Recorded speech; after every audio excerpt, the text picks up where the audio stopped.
17 April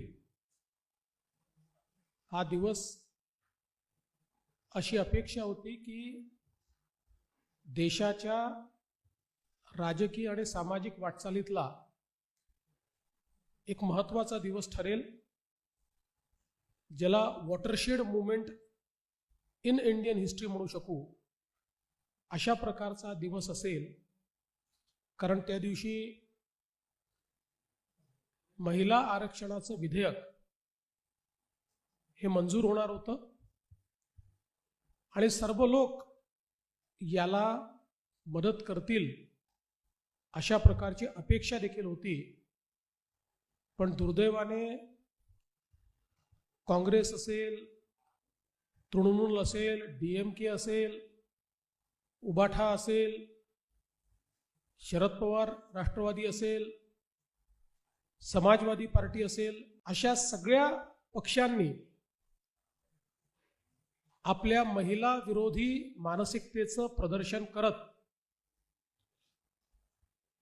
या विधेयकाला आवश्यक ते 2/3 मतं मिळू दिले नाहीत.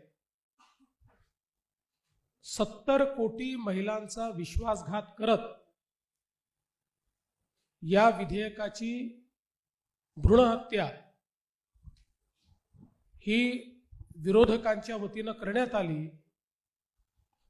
आणि त्याहीपेक्षा वाईट की अशा प्रकारची हत्या केल्यानंतर जो आनंदोत्सव त्यांनी साजरा केला तो एक प्रकारे भारतातल्या समाज सुधारकांच्या विचारांवर केलेलं तांडव होतं. मला अतिशय दुःख आहे की महात्मा ज्योतिराव फुले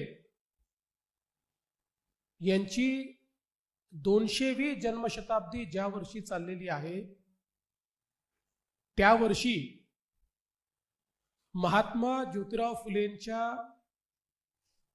विचारांना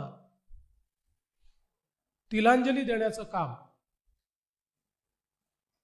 झालं आणि त्यामध्ये भाषणापुरतं महात्मा ज्योतिराव फुलेंची नावं घेणारी ही सर्व पक्ष पूर्णपणे एक्सपोज झालेली आहेत.